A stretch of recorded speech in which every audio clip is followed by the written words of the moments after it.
Hello and welcome back to the AI Ethics Now podcast. My name is Tom Ritchie, and today I'm really delighted to be joined by Bryan, research scientist at the MIT Age Lab and co-author of How to Make AI Useful, Moving Beyond the Hype to Real Progress in Business, Society, and Life. Bryan's work at MIT focuses on how humans interact with emerging technologies, particularly examining the real-world implications of AI deployment across industries. His recent book, How to Make AI Useful, cuts through the AI hype to ask fundamental questions. How do organizations actually adopt AI successfully? What does responsible integration look like? And how do we move beyond the cycle of excitement and disappointment to sustainable AI implementation? Bryan, hello. Hi, Tom. How you doing? Everything going well? Everything's going fantastic. I wonder, Bryan, what brings you to this conversation on AI ethics, please?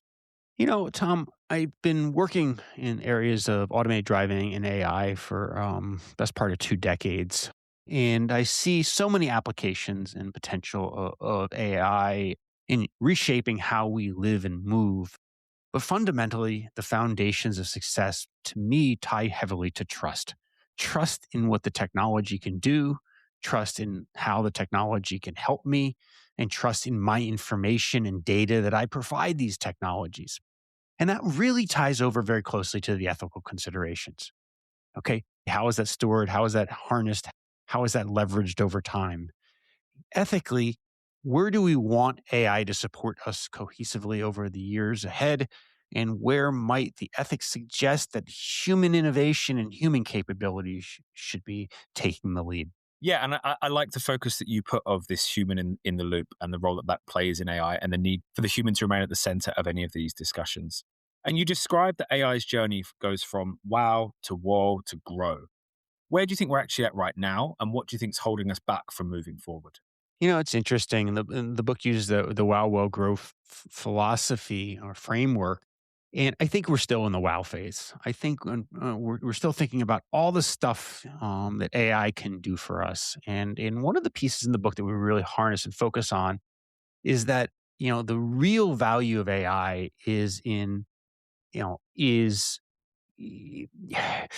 not replacing human capability, humanity through automation, but really augmenting human capability, amplification. And I don't think as a society we've gotten beyond the wow, AI can automate facets to really focus on the power being its capabilities to amplify human expertise. And to me, it's really the inner relationship between the human and the machine that we have to begin to focus on. We've been spending so much of our resources on better machines, but it's really not better AI algorithms that's the key to me. It's how these algorithms are interacting with humans to provide a better outcome for business life and society. And when we do begin to focus on the human, that's where I think we're going to be seeing even more factors on the whoa. Do we want to automate? Do we want to lose all these jobs? How do we ethically move forward in harnessing this technology as what it really is, a cognitive power loader? And are you seeing different industries being at different stages of this journey, or is this more of a universal? We're still in the wow phase and not yet at the war phase. Oh, absolutely. Different industries and different, yeah, elements. There are absolutely some industries that are out there much more in the grow phase. But I think that you have a few leaders and a lot of laggers, and when you average them all together, we're still more in the wow phase. So I think you can look at applications of AI in medical imaging, for instance, which have been around for years. I mean, computer vision has augmented radiology. One of the more successful areas of the implementation of AI as part of society, I would think. Driving automation is another, where we have, we're either in the um, um, woe phase here, or we're really in the tactical strategic elements of growing. Radiology, I think we're well over in the growing phase. Do I think we understand how best to harness these technologies? No, I think that's growth that'll continue to happen over decades. Even though radiologists today are making machine assisted decisions on images faster than we can talk here today. Those examples of how AI is being used are ones that we teach the students a lot about on the module that I work on. And it's also something that we try to show people beyond just ChatGPT, just beyond LLMs, that people that's what they understand AI to be. And the book as well talks about AI as a doer, an assistant, and a creator, and gives it these different roles. Which of these do you think raises the most ethical concerns at this stage, and why? I think it's the creator actually. And I think ethically we're creating new information. Traditionally we patented stuff that came from human innovation. Is machine assisted design patent copyrightable in the same way? It's regression to the mean at best. So it's really new, but it's not new. So I think the creativity side creates the most ethical questions. The automation's kind of simple. You're trying to do something automated. I think there is, in some sense, there are trolley car problems and ethics questions in the decision logic there. But most of those life and death decisions that really bring big picture ethics into them are still well in the distance. So while we can talk about them theoretically today, the practical applications of a automated vehicle making the decision between an older individual and a child, we're not there yet, and we're not likely to be there for several decades. So I think that will be a growing area of ethics, but I think the creativity is the one today. And that's because we just haven't defined what machines can create yet. When we think about assistance, where I think the real value of AI is, AI as an assistant, that's leaving a lot of the ethical pieces to the side because at the end of the day, it's a spell check on steroids or cognitive overload or helping assist me. But at the end of the day, I am the one ethically responsible for interpreting this. And I think that's some of the reason that the assistant side has so many advantages from where we are today to grow this technology through the lens of the human, as opposed to growing this technology and trying to replace the human. I'm starting to think that the forecasts about massive job loss, which I think have been somewhat overstated today. I don't think companies like Amazon last year laid off 30,000 at the expense of AI. I think there's a lot of other reasons they're laying off 30,000. And I think that when we look at things backwards a few years down the road from now, we'll realize that the process we were trying to automate were so broken to start with. The automation doesn't work, and the workload and workforce requirements to straighten these out may actually go up. So, like many technological innovations in the past, the workforce demands may actually increase with AI faster than they decrease. And I think it's really reallocating labor, reallocating, the aspects of where human expertise is needed and machine intelligence is needed, not necessarily just replacing all the human expertise. And it's a really interesting example to contrast with what's going on in education, at least in the UK, where so many of the discussions we're having about how do we effectively integrate AI brings it back to AI as assistant for students, not doer. We don't want it to just be doing the essay for students or doing the piece of work, but we want it to be an assistant or not we want it to be, but where we're seeing the most success is where it's an assistant to help students develop skills or understand things in a way that as a staff member, I can't provide 24/7 support. And I think that it's interesting that you've picked out assistant as that area that perhaps is the one that you know more organizations are seeing success in as well, and that creator is the difficult one. If you think about creating in an academic context, that's much more complicated in terms of, as you say, copyright, but also intellectual property as well would be a real challenge for using AI in that space. And Tom, what's interesting is that over the last few months, more this year than last year, talking with college students, both my family and beyond, is they're struggling with academic lectures, no different than any generation in the past. They're great teachers. They're rough teachers. I don't want to say they're poor. They're more difficult for students to work with, or the average student to work with, or some elements of the class. So multiple individuals are using ChatGPT or Gemini or Copilot as their online electronic tutor, trying to learn material using the AI as an assistant. They're not trying to write term papers as much as they're leveraging it copacetically to explain topics that humans, not quite frankly, for better or for worse, not explaining coherently at the front of the class.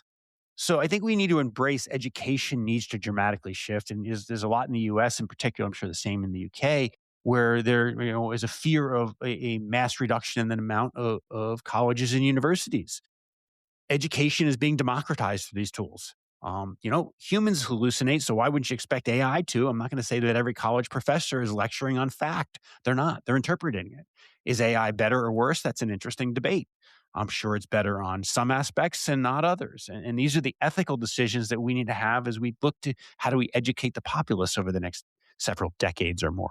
And some successes I've had where I'm based in the United States at the moment is actually trying to get students and staff to work in partnership around these questions and getting them in the room to have very honest, very frank discussions. Because I think there is a tendency sometimes for colleagues to just think, no, no, ban AI, just get rid of it. I don't like it. It helps students cheat or whatever it is that people feel it does. But by getting them in the room and actually helping students understand where staff are coming from and staff to understand where students are coming from has led to some really positive developments here where now staff want to develop these assistance tools to help students understand, in my context, organic chemistry mechanisms or something similar to that. Tom, and I think the same things there on the research and innovation side in corporate and in academic as well. I think there are a number of individuals who are lead adopters of these technologies. I think that these individuals are flying high fast, and they're going to be very difficult to catch up with. I think the laggards who are hemming and hawing about adapting to these technologies are not fully integrating them into their workflow at this point, or at least partially integrating them to their workflows, may never catch up. I think the reality is that those who are the best and the brightest have begun to leverage these tools to accelerate faster. Those who are, quite frankly, still sticking with the old-fashioned typewriter, are going to have to learn word processing. But catching up to those who learned word processing over the last few years is going to take some time, if at all possible, because the high flyers are moving so fast with these technologies. So I think there's a lot of changes in the workforce that are going to occur. It's unlearning as much as we relearn. Leadership before the advent of modern AI is going to be very different than leadership from here forward. So students coming out with modern AI skills that are jamming and creating with the tools that we have today are going to move a lot faster and change how they make long-term strategic decisions.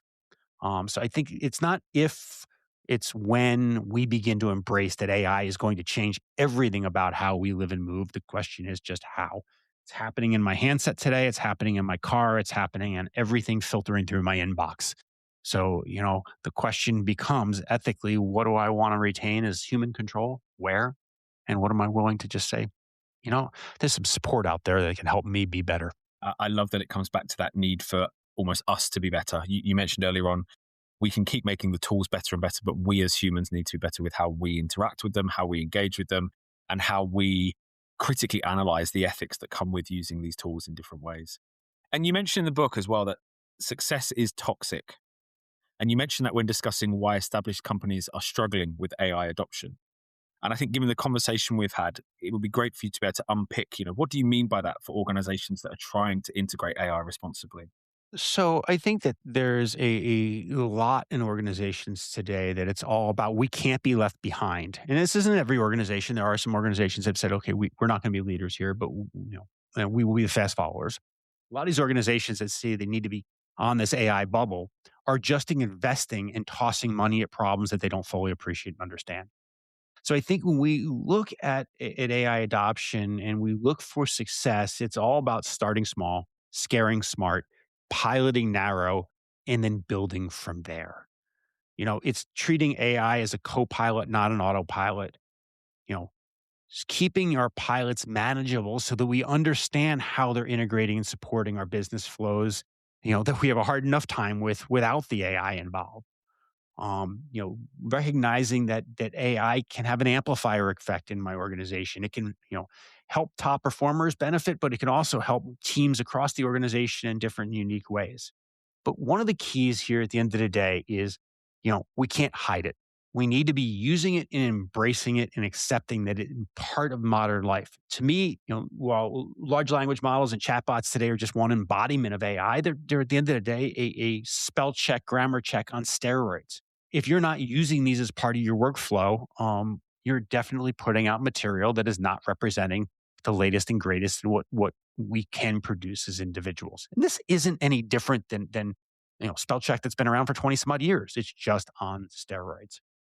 We need to watch for red flags. When the AI systems aren't working the way we expect, dumping more resources in isn't always the right answer. What is our fire escape plan? How do we get out? How do we ensure that what we're doing is responsible for our organization, our customers, our shareholders, and society at large? These are the big picture questions that we need to be asking ourselves in leadership positions and ensuring that our employees and team members are respecting. And you mentioned about how some organizations aren't necessarily fully understanding the problem that they're trying to fix, but they're putting lots and lots of resources in. Do you think that that situation creates an opening for maybe smaller, less established organizations to leapfrog those traditional leaders because they can be more innovative and because they maybe have, for want of a better term, better insight into the problem that AI is bringing? Yeah, and they have team members who are versed on and the latest in what these skills and AI and tools and AI can do. So, we may be able to solve a complex process in the matter of hours or days that a big organization can't even unwind in years. I use the joke all the time. SAP runs MIT. MIT doesn't use SAP. Again, the accounting software limits on what you can do. This is nothing new. AI is not going to fix that. But perhaps a startup company out there can create a new accounting approach that actually provides the flexibility everybody would have dreamed of. But it's going to have to come from a small organization building it from the ground up logically. But the capabilities of modern AI tools give us that. SAP rebuilding its organization into that harder, not impossible, but harder. Well, yeah, and you've mentioned the amplifier effect, and we've just mentioned that smaller companies may be able to amplify their reach, their impact. And you talk a lot in the book about AI as both an equalizer and an amplifier, and this is something we have spoken about in education as well. How do you think we ensure that AI doesn't just widen the gap between the best and the rest, and that there is this kind of sense of equity for people using it? And that's a good question, Tom. And I think that the reality is we have to accept that everybody's different.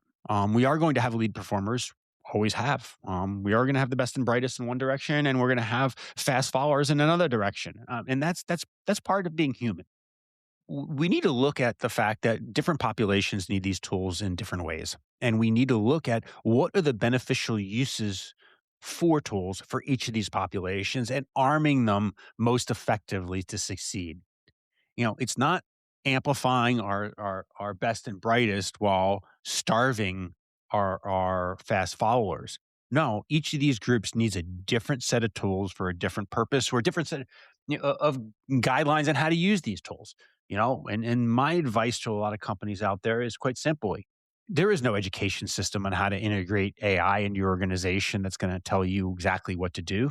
Empower your teams to learn, but ensure that your teams, as they learn both the positives and the negatives, share that back across your organization. So in this way, if you have a bunch of lead adopters, they bring those fast followers and they explain, oh, here's how I'm using it, trying to pick up that other portion of the organization to see the case studies that they can't necessarily discover for themselves. But they'll hit the nuance factors later on that the leaders have just glossed over. So there's value propositions all over. But we need to learn as organizations faster than traditional education systems have ever been able to teach us with these tools and technologies. Are there any specific design choices or policy interventions that you've seen that tip AI towards perhaps being more of an equalizing force than just an amplifying force? I don't think we've gotten there at this point. I think that we are still enamored with, oh my God, what can it automate? What can it do for us? I do think there are regions of the world, because again, cultural differences are huge here, where we are starting to talk about the value of amplification more. One of the reasons we wrote How to Make AI Useful is the belief that the world needs to discuss the amplification component much more. We need to look beyond the automation, cost savings, workforce reductions to what we see as the real value, the amplifier effect. Maintain the human voice, maintain injustice and ethics, being sensitive to its application in different domains, but keeping the human involved. It's, to us, the under discussed, underappreciated topic that needs more attention. It needs a big flashlight put on it. Not about buying more microprocessors or GPUs and building more data centers. Yeah, that's interesting. But how is this going to help you and I live our lives more effectively? And that really comes down to a human centered human engineering problem. And something that you wrote in the book that I really liked is this idea of you compared AI development to building cathedrals versus strip mining. What would cathedral thinking look like for AI ethics and governance?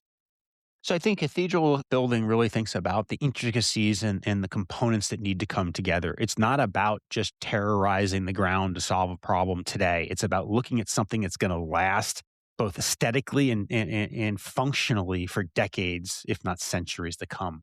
And that's exactly where the AI as amplifier component really focuses.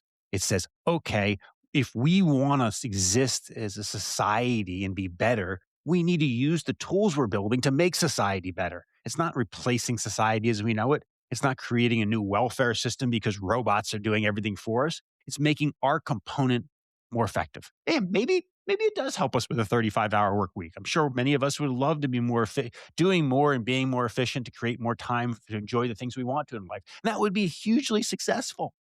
But it's not about replacing all work. So the fact that we're going to sit on a beach and sip straws and martinis all day long either. Well, that may be a dream right now. That's not going to help society over the long haul effectively. And we all get ourselves to a service economy with the robots running all the back end. So I think we really need to be thinking about what does this cathedral look like for the next decade or two? Okay, what's the vision for what it looks like a century from now? And if the answer is automate everything, what's our role? The machines are going to think better than us? That really what we're looking for? Or at the end of the day, can we embrace that human creativity is a coveted commodity and that we want to amplify human creativity? Yeah, and I love that sentiment about focusing on the creativity and the value that we bring uniquely that AI perhaps can't bring. I wonder, how do we balance that longer term cathedral thinking of 10, 15 years to a century out with the rapid pace of AI development where we're seeing new things coming out month to month? I think it's first of all recognizing that perhaps we're living through AI's electricity moment. AI is fundamentally as important to me as the dawn of electricity in the early 1900s. So we're looking at something that transformational, but it will not be successful until we let AI change us a little bit and it integrates into the seamless fabric of life, much like electricity, the smartphone, and the personal computer have. It's not about the wow. It's about the fact that it's just doing things behind me in ways that I feel supported. I feel it's a tool that's helpful. And I don't necessarily know all of what it's doing, but I trust that it's doing things that generally are designed to help me. To get there, it's really beginning to think beyond. We need more technology to replace humanity. We need more technology to help reallocate humanity. Appreciating that AI can change us as humans for the better. It's about figuring out wisely how it can make our lives easier, safer, and more productive, where it can transform education. Where do we want students to be able to represent stuff in the old fashioned way? We want it committed to memory. And when we do, we create the metrics that test for that. Maybe it does require going back to the old fashioned pen and paper at times, but at other times, I want to know how well you can use the tools around you because in the real life, most of the time, you're going to have access to cool tools. And so at times, we want a little of both. I want to see what your best AI amplified essay looks like, not AI created essay, AI amplified essay. And at other times, I want to ensure that you know how to write as well. And that makes things actually harder and it makes things take more time, but it makes us think in different and unique ways. But it appreciates that some things will always remain human. We're not going to automate away the things we love doing, the things that allow us to express creativity, the things that allow us to think in new and unique ways. We're not going to be so happy giving that to the AI. I mean, humans are going to create art, create poetry, create music, because that's the creativity part that we enjoy. And that's what we need to figure out how we amplify. And I think if we tried to give that away, that would be the wrong path to go down, the wrong cathedral to build. Something that I ask all guests at the end of this podcast is, what steps do you think we could take to ensure a positive future with AI? And I always ask that question, but I have a slightly different one for you from the book. And it's because near the end, you write, AI won't take your job or save the world, but it can help you to thrive. And so I wanted to just twist that final question and say, what's one practical step that listeners can take today to make AI more useful in their own lives? That's a really good question, and I think it is to learn quickly how to play in this new sandbox. We now have tools that can allow us to do new and unique things, create safe, low risk environments for you as an individual in your personal life or your team, if it's permissible at work, to experiment with AI, not just chatbots, but tools that are beyond that, that can help augment what we are doing, amplify our capabilities, create new and enhanced products. But at the end of the day, leave us at the center of the decision making logic. It's all about enhancing our skills, building on human strengths and machine strengths fused together to assign AI some of the boring stuff that I just don't want to do every day. May need to know how to do it, while allowing us to focus more on the creative side. Embracing that AI is going to change us, and we need to unlearn and be willing to unlearn some of the things that we used to spend time on to allow us to learn how to use things that are worthy of modern time. Thank you, Brian. I love that answer. It's exactly how I think about it as well. And I think for many people listening, they will see it in the same way of using AI to effectively get rid of those more mundane tasks to allow what makes us human to shine through. Thank you so much, Brian. Really amazing to speak to you today, and looking forward to reading more of your work in future. Have a lovely day, and I'll speak to you again very, very soon, I'm sure. Thanks. Thanks very much, Tom. Glad to be here.